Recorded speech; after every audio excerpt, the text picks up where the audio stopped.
Good afternoon, everybody, and welcome to another edition of the RotoBaller Radio Waiver Wire Series. I'm your host, Anthony Aniano. Happy to be with you here as we take a look at some pitchers available on the waiver wire for Week 20 of your fantasy baseball season. The week beginning Monday, August 7th. Now, full disclosure, recording this on Thursday, August 3rd.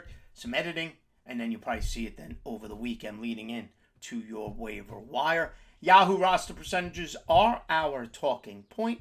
Trying to keep it to players rostered in 50% or less in Yahoo leagues. And guys, don't forget, head over to rotoballer.com right now. Whether it's baseball the rest of the way or the upcoming fantasy football season, rotoballer.com, the place to be.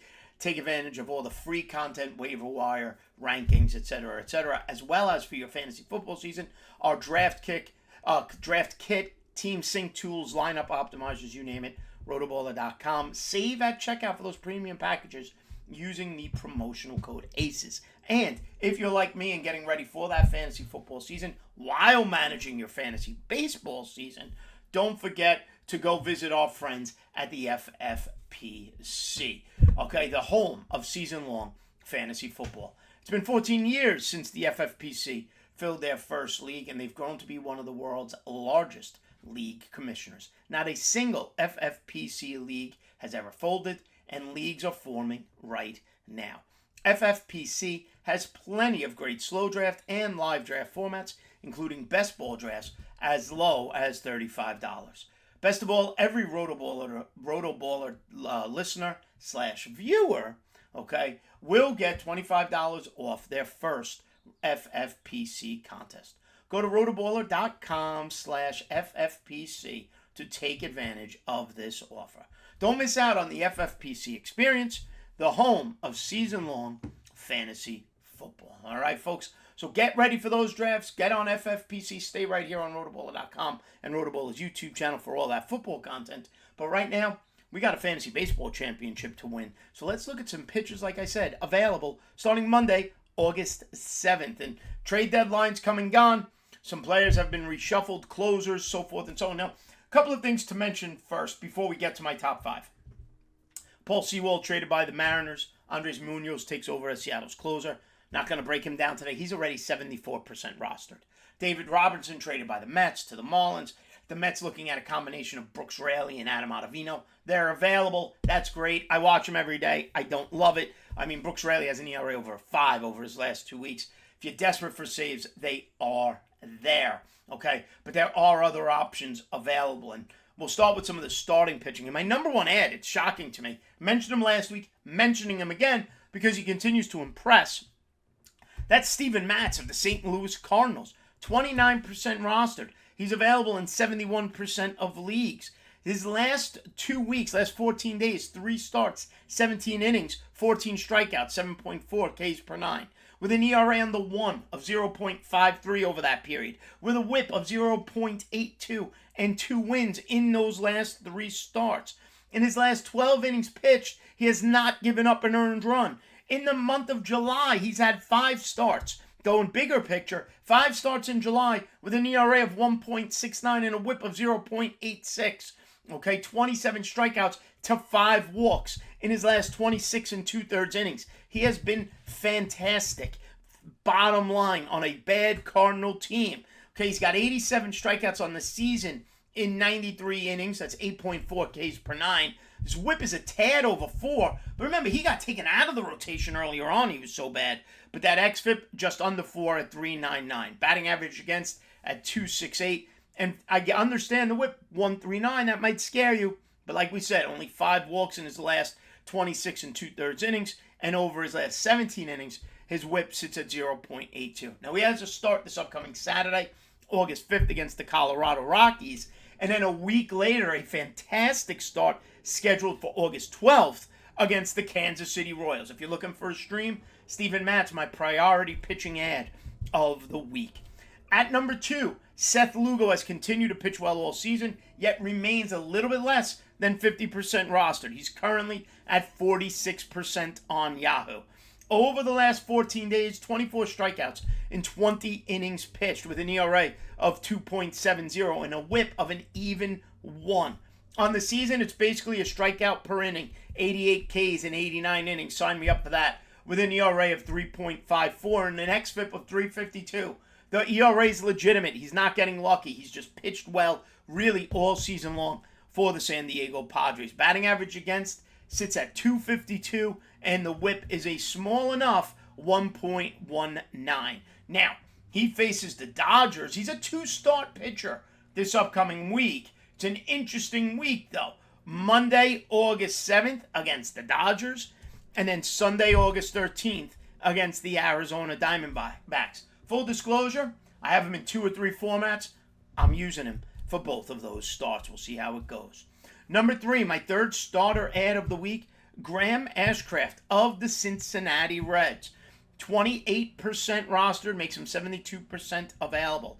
10 strikeouts in his last 11 1/3 innings over the last 14 days. 7.9 Ks per 9. Over those last 11 1/3, his ERA sits at 1.59, the whip at 1.24. He has not given, forget about big picture. His ERA on the season sits at 5.31. His K per 9 sits at only 6.51. He's only got 76 strikeouts in 105 innings.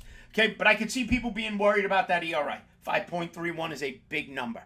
xFIP on the season, 4.84. That's a big number. Batting average against is 278 on the season. Big number. Does have 6 wins. He's kind of, you could cheat some wins out of him. However, I will say this. In his last 6 starts at the time of this recording, and remember, I'm recording Thursday, August 3rd. Okay, he has not given up more than 2 runs in any of those starts. He's got 3 wins in those last 6 starts. And he's got 24 strikeouts in his last 36 innings pitched, which is those last 6 starts. In his last 6 starts, he's essentially pitched into the 6th inning every single time. He's limiting teams to 2 or fewer runs. That gives you an ERA of 3. Now, his next start is Friday, August 4th against Miami. So it's already happened by the time you're watching this. So numbers can skew a little bit. Be aware. I'm well aware of that. His following start is scheduled for next Wednesday, August 9th, against the Miami Marlins. Should be a fun game. 2 young teams on the rise. Does Cincinnati's offense and bullpen.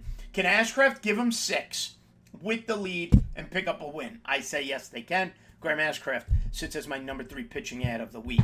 And number 4, now this one's the reach. Everybody always says, Anthony, what's your reach? My reach is Matthew Liberatore of the St. Louis Cardinals. Jack Flaherty now pitching in Baltimore. It's time that St. Louis give Matthew Liberatore a full 2 months to see if he's better than just a AAA pitcher. Because he's proven, in my opinion, everything he needs to prove down in the minor leagues. Now, he's only 3% rostered, 97% available.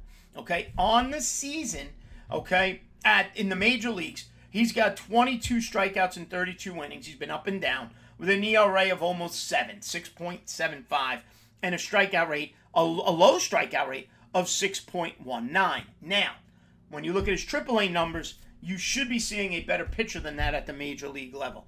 Liberatore on the season at AAA, 73 strikeouts in 58 innings. That's 11.3 Ks per 9. Yet he can't crack 7 Ks per 9 at the major league level. His ERA at AAA is 3.72, okay, with an xFIP of 3.97. Okay, he's a better pitcher, in my opinion, than what he's shown at the major league level. WHIP is at 136, and the batting average against in the minor leagues this year is 236, whereas the batting average against at the major league level is 314. He's got 2 months to show the St. Louis Cardinals he's a pitcher they can plan for next season. Whether he does or not is going to be interesting to see. Now, he's got to start today, Thursday, August 3rd, against Minnesota. If he gets lit up and you tell me, Anthony, I want no part of it, I understand. If he pitches well, and you say, okay, maybe I get him for whatever little fab I have left, his next start, August 10th against Tampa Bay. Not ideal. I understand that. But maybe if he pitches well today, you want to add him, keep him on your bench, and stream him in the future when better starts come along. And finally, my 5th and final pitcher ad of the week comes out of the bullpen. Scott Barlow, Aroldis Chapman, they're out of Kansas City. Next man up, Carlos Hernandez, who's 14% rostered. Over the last 14 days, 9 strikeouts and 6 innings pitched with an ERA of 3 and a whip of 0.83. He throws about 99 miles an hour. On the season, Carlos Hernandez has struck out just over 30% of the batters he has faced, averaging 10.8 Ks per 9 innings. He's got one save. He just got it the other day. He'll take over as the Kansas City Royals closer. His whip is fantastic and even one. Batting average against is dominant, 191. He's got 10 holds on this season, okay, but now he's being elevated to close out whatever games Kansas City has the lead for the final 2 months of the baseball season. All right, folks. So to recap, the five pitcher ads for Week 20 of your fantasy baseball season, the week beginning Monday, August 7th. Number 1, Steven Matz. Number 2, Seth Lugo. Number 3, Graham Ashcraft. Number 4, the Reach, Matthew Liberatore, St. Louis Cardinals. And number 5, the reliever of the week to add, Carlos Hernandez, Kansas City Royals. All right, everybody. As always, thanks for watching. Don't forget, head over to rotoballer.com. Like and subscribe right here to the YouTube channel. Download the app. It's free. Take advantage of that. And give me a follow on Twitter at Aniano Fantasy. We'll see you next time right here on RotoBaller Radio.